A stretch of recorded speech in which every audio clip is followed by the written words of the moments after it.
Friends, இன்றைக்கி நம்ம வீடியோவில் அடை பாயாசம் எப்படி பண்ணலான்னு பார்க்க போகிறோம். வாங்க அதுக்கு தேவையான பொருள் என்னென்னு பார்க்கலாம். 200 கிராம் அடை எடுத்துக்கோங்க. 250 கிராம் ஜவ்வரிசி,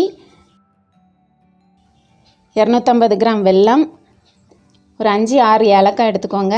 50 கிராம் முந்திரி, ஒரு நெய் 100 கிராம், 50 கிராம் கிஸ்மிஸ் பழம்,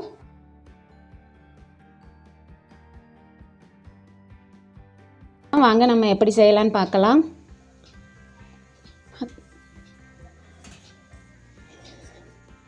முதல்ல ஜவ்வரிசியை நம்ம லைட்டாக வறுத்து எடுத்துக்க போகிறோம். வறுத்துக்கிட்டோம்னாக்கி அது சீக்கிரமாக வெந்துடும். அதுக்கப்புறம் அதுக்கு தேவையான பாயசத்துக்கு தேவையான தண்ணியை ஆட் பண்ணி லைட்டாக கொதிக்க விடுங்க.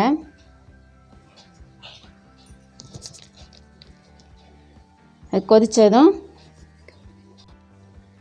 அடையை நல்லா நொறுக்கி வச்சுக்கோங்க. அது பாக்கெட்டில் நல்லா பெருசு பெருசாக இருக்கும். நல்லா நொறுக்கிக்கோங்க. நொறுக்கி அதையும் சேர்த்து ரெண்டும் நல்லா வேகட்டும்.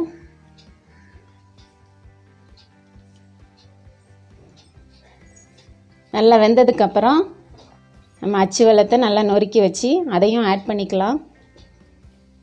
அச்சு வெல்லத்தை போட்டு நல்லா கலக்கிக்கோங்க. அது நல்லா கரையட்டும். நல்லா கரைஞ்சதுக்கப்புறமா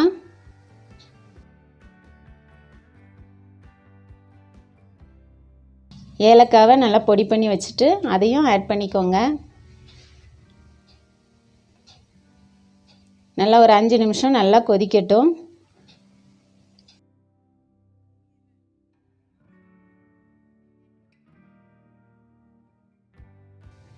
நெய்யில் முந்திரியையும் கிஸ்மிஸையும் வறுத்து எடுத்துக்கிடலாம். அதையும் ஆட் பண்ணிக்கோங்க.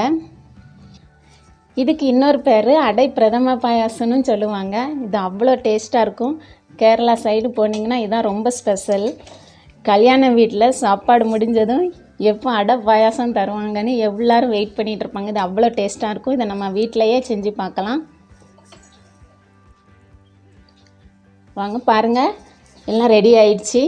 ரொம்ப மணமாக ரொம்ப டேஸ்ட்டாக இருக்குது. நீங்களும் இதை வீட்டில் ட்ரை பண்ணி பாருங்கள்.